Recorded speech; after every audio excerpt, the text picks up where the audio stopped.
1973년 WCC 방콕 대회에서 이런 이야기를 했습니다. 구원이란 인권에 대한 정치적 억압에 항거하여 인간의 존엄성을 위해서 투쟁하는 것이며, 구원이란 개인의 삶 속에 도사리고 있는 절망에 항거하여 희망을 불러일으키기 위해서 투쟁하는 것이다. 바로 이런 위기 속에서 복음주의자들이 이제 더 이상은 안 되겠다, 우리 다시 성경으로 돌아가죠. 2차 세계대전 후에 기독교 진영은 그래서 근본주의, 사실은 자유주의 때문에 더 강화된 것이죠. 근본주의, 자유주의, 혼합주의, 다원주의, 만인구원주의, 세속주의, 이런 혼돈과 도전 앞에서 과연 복음이 무엇인가라는 것에 대한 성경적인 정의를 내려야 했습니다. 그 가운데서 칼바르트가 주창한 신정통주의도 나오게 되는 것이죠. 그러다가 2차 세계대전 후에 많은 사람들은 절망 가운데 있었습니다.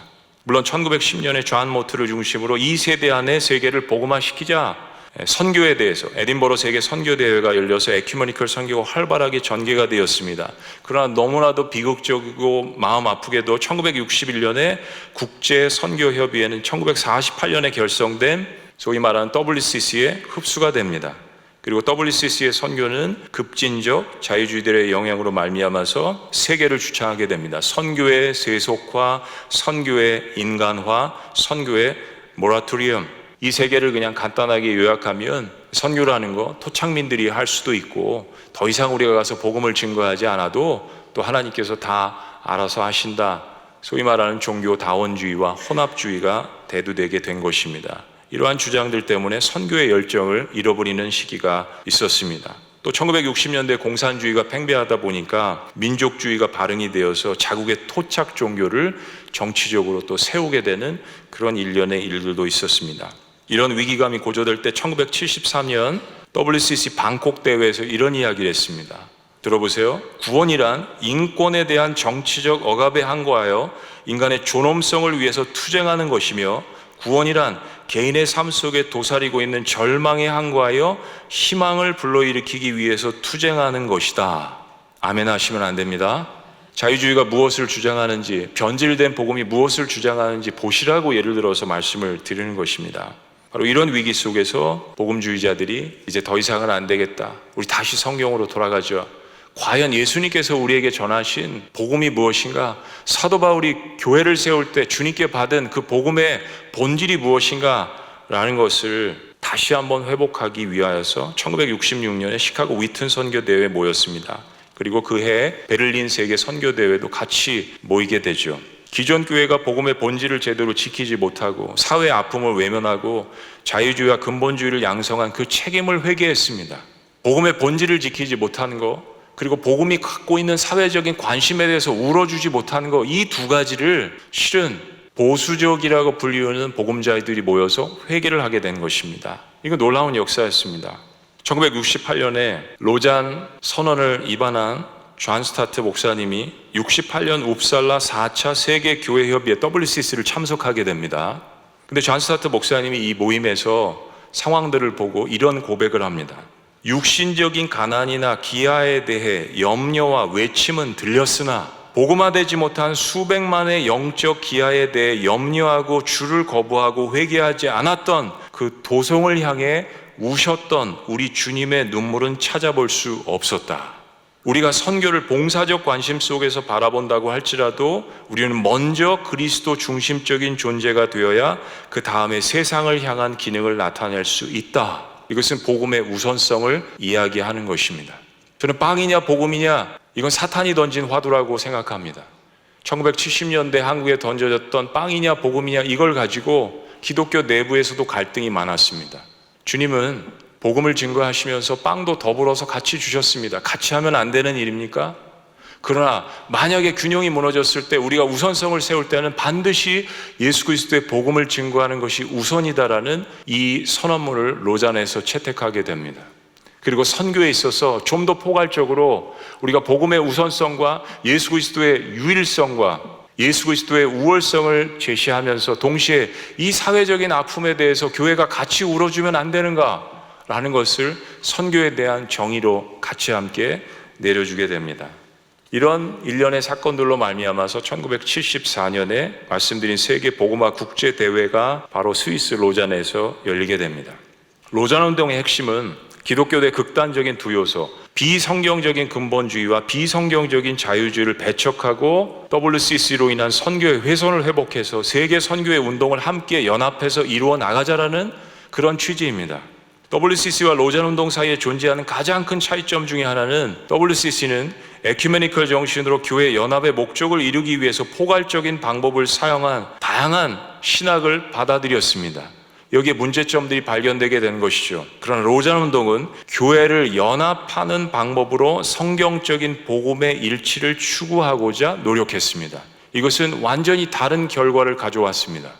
그런 면에서 1974년 스위스 로잔에서 시작된 로잔 운동은 1970년대 존재했던 시대적 혼돈과 아픔에 답을 한 것입니다. 내년에 열리는 50주년 한국에서 열리는 로잔 대회는 시대적인 아픔에 답을 해야 할 것입니다. 전 세계는 어떤 시대보다도 더 많은 울부짖음이 있습니다. 더 많은 혼돈이 있습니다. 더 많은 해결해야 될 상황들이 있습니다. 정치, 군사, 경제, 영적인 문제들이 있습니다. 그러나 이것을 해결하는 방법, 그 단 한 가지는 사도 바울이 2000년 전에 붙들었던 그 복음의 메시지와 동일한 것을 믿으시기를 주의 이름으로 축복합니다. 1974년에 만들어졌던 로잔 선언문은 결코 완벽하지 않습니다. 여러분, 성경 이외에 완벽한 문서가 어디 있겠습니까? 그 모든 것들이 다 성경에서 나왔는데요.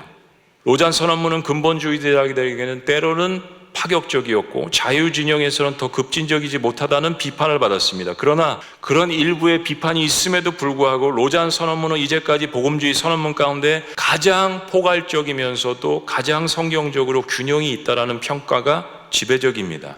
그래서 수많은 복음주의 노선의 보수단체들과 때로는 진보단체들도 로잔 언약을 그들의 비전문으로 택하고 있습니다. 두 가지 이유에서라고 생각합니다.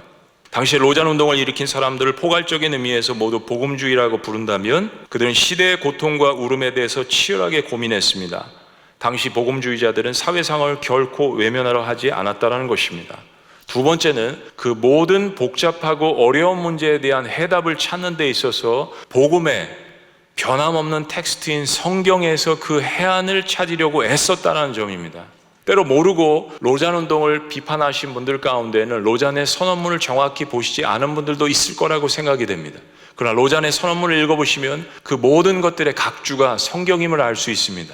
성경에서 공통적으로 강조하는 그 부분들 속에서 과연 우리가 붙들어야 할 복음이 무엇인가, 그리고 이 세상 한복판에 외쳐야 될 복음은 무엇인가, 이 세상의 수많은 엄청난 이 문제들에 대한 해답은 무엇인가, 우리는 어떻게 교단을 초월해서 복음 안에서 서로 연합해서 세계 선교를 주님 오실 때까지 충성되게 최선을 다해서 감당할 수 있을까라는 그 균형을 가졌다라는 것입니다. 사랑하는 여러분, 저는 이 자리에서 로잔 운동이 결코 완벽하다라고 말씀을 드리는 것이 아닙니다. 저는 로잔 운동이 한국교회 하나님께서 주신 마지막 기회라고 개인적으로 그렇게 믿고 기도하고 있습니다. 혹시나 로잔 운동의 방향이 잘못 나가면 하나님께서는 또 다른 운동을 일으키실 수 있죠. 베드로 이후에 하나님께서 사도 바울의 역사를 일으키신 것처럼. 그러나 로잔 운동은 이제까지 인류 역사 가운데, 교회사 가운데 정말 균형 있는 그러한 선언문을 채택을 했습니다. 우리가 그 초기의 마음을, 하나님께 주신 첫사랑의 마음을 그대로 계속해서 잘 유지한다면 로잔 운동의 역사는 더욱더 길어질 것입니다. 왜냐하면 복음 연합 운동이기 때문입니다. 시간이 없기 때문에 이제 마무리하고자 합니다. 이재용 목사님과 유기서 목사님을 통해서 더 깊은 통찰력과 역사를 배우게 되실 것입니다. 로잔 운동을 기대하면서 7가지 제언을 얼마 전에 아신대에서 제가 이야기를 한 적이 있는데요. 중요한 거 한두 가지만 하고 마치려고 합니다. 첫째는 The essence of the gospel, 복음의 본질입니다. 로잔 언약을 읽어보시면 74년 로잔 언약 3학에 그리스도의 유일성과 보편성에 대해서 이렇게 이야기합니다. 우리는 복음 전도의 방법은 다양하지만 구세주는 오직 한 분이시며 복음도 오직 하나임을 확신한다. 아멘이십니까? 만약에 여기에 동의한다면 우리가 분명히 선교를 하는 데 있어서 연합을 하는 여지가 많아지게 될 것입니다. 두 번째는 The primacy and supremacy of the gospel, 복음의 최우선성입니다. 내가 지금까지 이야기한 선교라는 단어는 하나님이 자기 백성을 세상 속으로 보내셔서 하라고 하시는 모든 것을 아우르는 상당히 포괄적인 단어이다. 그러므로 선교는 전도와 사회적 책임을 포함한다. 둘 다 어려움에 처한 사람들을 섬기려는 사랑의 진정한 표현이기 때문이다. 그러나 나는 우리가 교회가 희생적으로 감당하는 선교 사역에서 전도, 복음 전도는 최우선이다라는 로잔 언약의 선언에 동의해야 한다고 생각한다.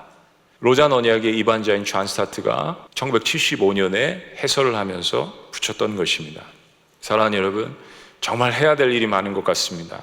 그러나 이 시대적인 울부짖음 앞에, 시대 요청 앞에 저희들이 할 수 있는 한 가지의 답은 모든 다른 것들은 배설물로 여기고 오직 십자가에 돌아가신 그 예수 그리스도의 중심된 복음, 그리고 그것을 능력으로서 나타나게 하실 수 있는 성령의 권능, 그리고 그 모든 것들을 계획하신 아버지 하나님의 놀라우신 그 구원의 역사, 우리가 그 복음으로 돌아갈 때 하나님께서 우리에게 주신 놀라운 로잔 운동의 역사가 다시 한번 한국 교회를 깨우고 또 북한 땅을 향하여서, 전 세계를 향하여서 우리가 부족했지만 핍박받았던 또 놀라운 선교의 역사를 전 세계와 함께 나눌 때 하나님께서 다시 한번 우리에게 부흥의 역사와 복음에 대한 흥황하는 역사를 우리에게 주실 줄로 믿습니다.